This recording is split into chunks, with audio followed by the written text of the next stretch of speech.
रुद्राक्ष क्या कहते हैं? ग्रंथ रुद्राक्ष के धार्मिक और वैज्ञानिक महत्व की व्याख्या करते हैं, जो मुख्य रूप से भगवान शिव के आंसुओं से उत्पन्न माने जाने वाले पावन बीज हैं। ये बीज एलियोकार्पस जेनिट्रस नामक सदाबहार वृक्ष के फल से प्राप्त होते हैं और अपने विशिष्ट नीले रंग के कारण ब्लूबेरी बीड्स के नाम से भी जाने जाते हैं। आज हम रुद्राक्ष के विभिन्न प्रकारों और उनके मुख्य श्रेणियों के बारे में विचार करेंगे। साथ ही रुद्राक्ष के आध्यात्मिक प्रभाव के बारे में विचार करेंगे।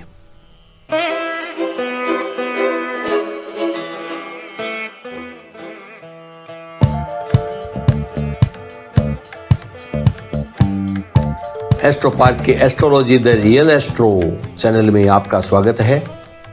आपके समक्ष उपस्थित हूं स्वामी आत्मविश्वास महेश चंद्र पुरोहित। प्रिय दर्शकों, आइए रुद्राक्ष के बारे में विचार करते हैं।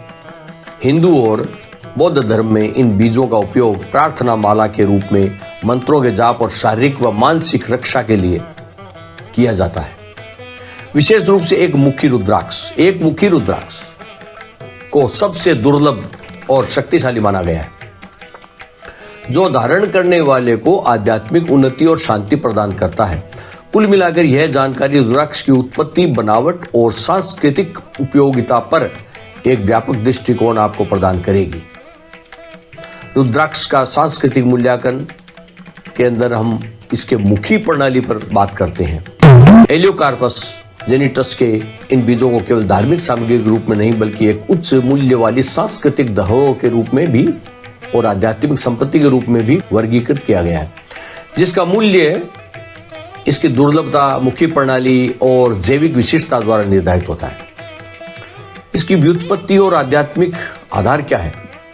शिव के अश्रु। रुद्राक्ष केवल एक वानस्पतिक बीज नहीं है, बल्कि यह एक ईश्वरीय अभिव्यक्ति का जीवंत प्रतीक है।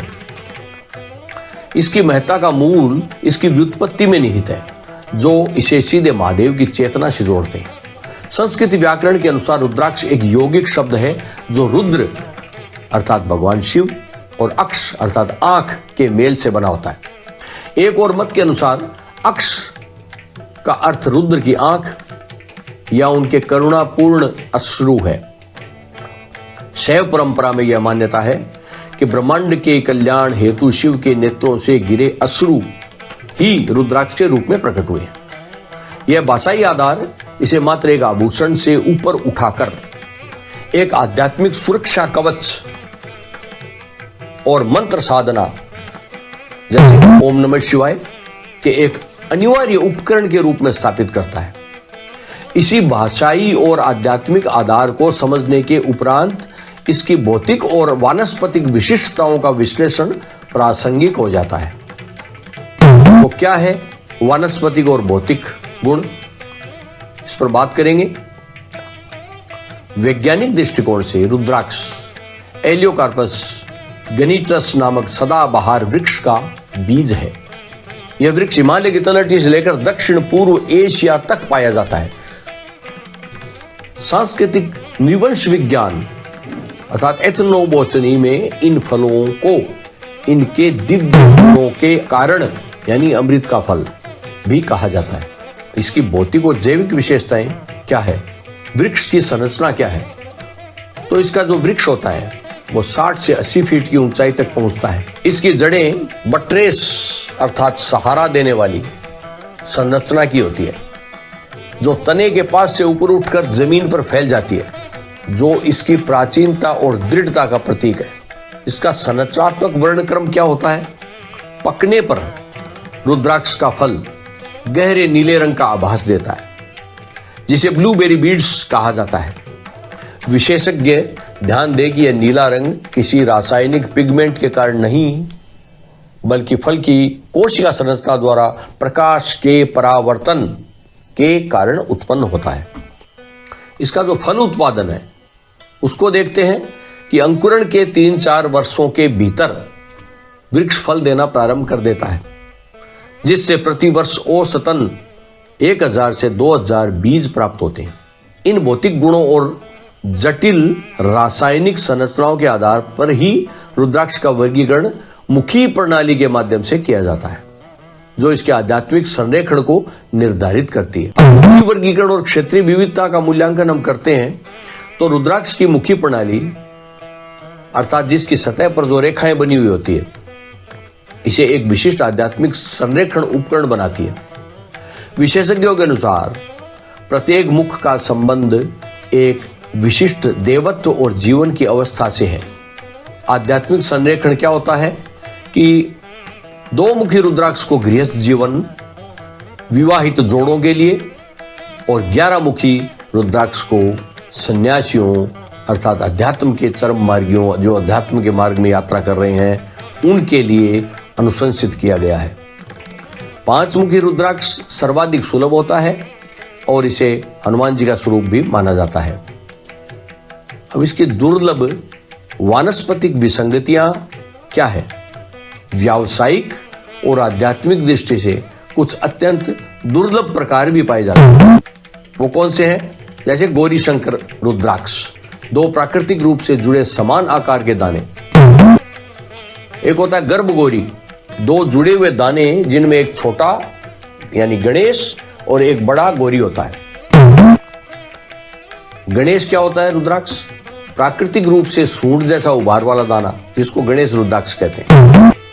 एक होता है त्रिजुटी, 3 स्वाभाविक रूप से जुड़े हुए दानों का दुर्लभ समूह है। 3 जुड़े हुए होते हैं। वेद और द्वैत क्रम से 4 और 2 जुड़े हुए दानों की अत्यंत दुर्लभ प्रजातियां हैं। वेद 4 होते हैं इसलिए 4 जुड़े हुए होते हैं, द्वैत 2 होते हैं इसलिए 2 जुड़े हुए होते हैं। एक मुखी रुद्राक्ष जो होता है उस पर बात करेंगे। इसकी क्या दुर्लभता है, क्या प्रामाणिकता है? एक मुखी रुद्राक्ष साक्षात शिव का प्रतीक माना जाता है। बाजार में मौजूद भ्रांतियों के कारण इसका विशेषज्ञ मूल्यांकन अनिवार्य हो जाता है। प्रामाणिकता परीक्षण पर बात करते हैं इसकी। अक्सर बाजार में गोल एक मुखी रुद्राक्ष बेचे जाते हैं जो वास्तव में अविकसित 4-5 मुखी दाने होते हैं। एक विशेषज्ञ के लिए प्रामाणिकता का सबसे बड़ा मानक आंतरिक बीज या कोठरी जिसकी होती है उसकी संख्या पर निर्भर होता है।